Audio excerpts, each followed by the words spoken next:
खूब पूजा पाठ करने के बाद भी घर में बरकत नहीं है, परेशानी जस के तस बना हुआ है, तब यह वीडियो आपके लिए है। जय श्री कृष्णा। राधे राधे मित्रों। खूब पूजा पाठ करने के बाद भी घर में बरकत क्यों नहीं हो पा रही है? आपको भले ही पता नहीं चले, लेकिन पूजा पाठ में लोग खूब गलती करते हैं।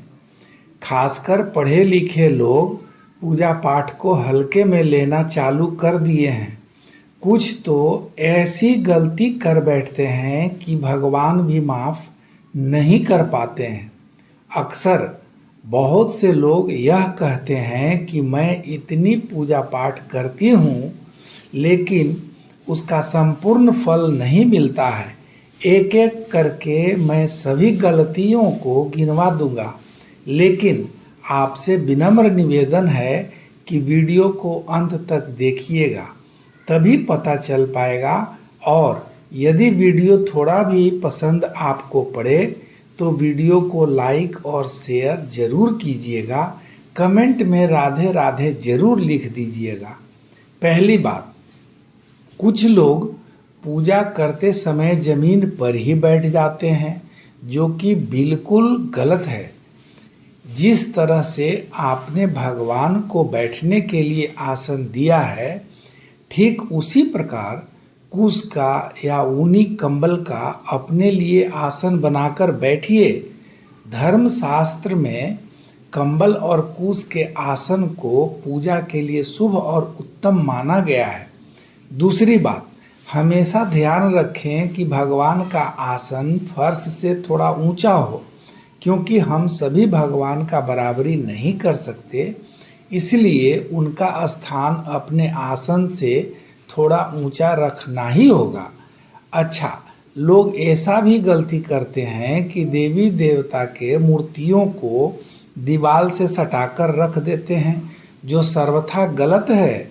एक बात और, पूजा करते समय आपका उत्तर दिशा में या पूर्व दिशा में ही मुंह रहना चाहिए। पूजा खत्म हो जाए तब अपनी कान पकड़कर जरूर बोलिए कि हे प्रभु, जाने अनजाने कोई गलती हो गई होगी तो माफ़ कर दीजिएगा। इसका बहुत बड़ा लाभ मिलता है कि आपके देवी देवता जिनका पूजन आपने किया है, वह आपकी गलतियों को भूलकर क्षमा कर देते हैं और आशीर्वाद भी देते हैं। एक बात तो हम कहना ही भूल गए कि घर के मंदिर में 3 इंच या 6 इंच से ज़्यादा बड़ा प्रतिमा नहीं रखना चाहिए। यह बात तो सबको पता ही होगा कि बेडरूम में पूजा घर नहीं स्थापित करना चाहिए। अपने बेडरूम में कभी भी पूजा घर स्थापित नहीं करिए और रात्रि के समय अपने पूजा स्थान को पर्दे से ढककर रखिए। पूजा सामग्री को कायदे से ढककर रखिए। आप सूर्यास्त के बाद रात के समय पूजा करते समय शंख या घंटी नहीं बजाना चाहिए। असल में ऐसा माना जाता है कि सूर्यास्त के बाद देवी देवता विश्राम के लिए चले जाते हैं और उन्हें ऐसा करके जगाना उचित नहीं माना जाता है।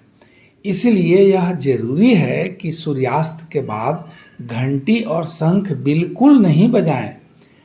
अब देखिए ना, अक्सर लोग पूजा करते समय केवल धूप जला देते हैं, जबकि किसी भी देवी देवता की पूजा करने के पहले दीपक जलाना अनिवार्य होता है।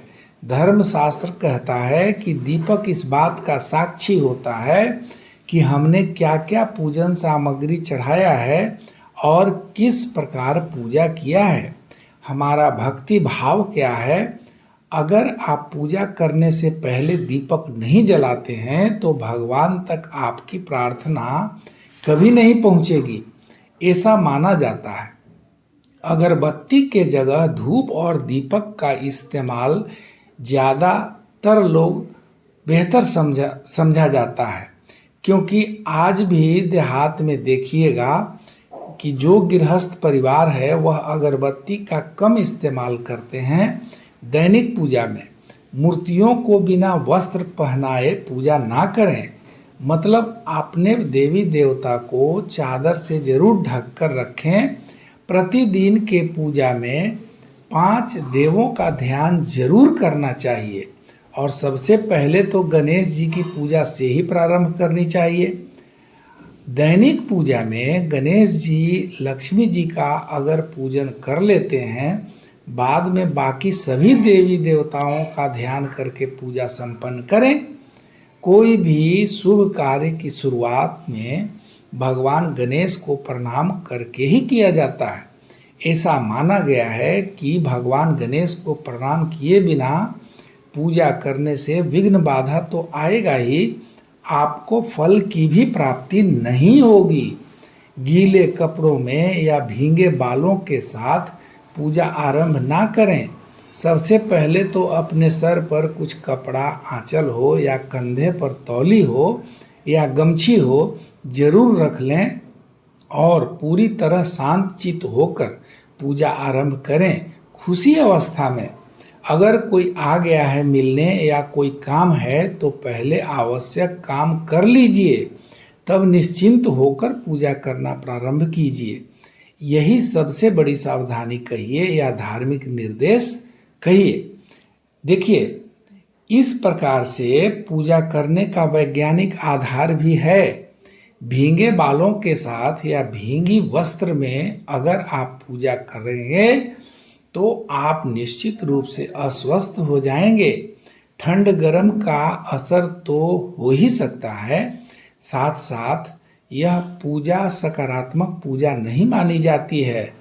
ऐसा नकारात्मक पूजा में लोग करते हैं।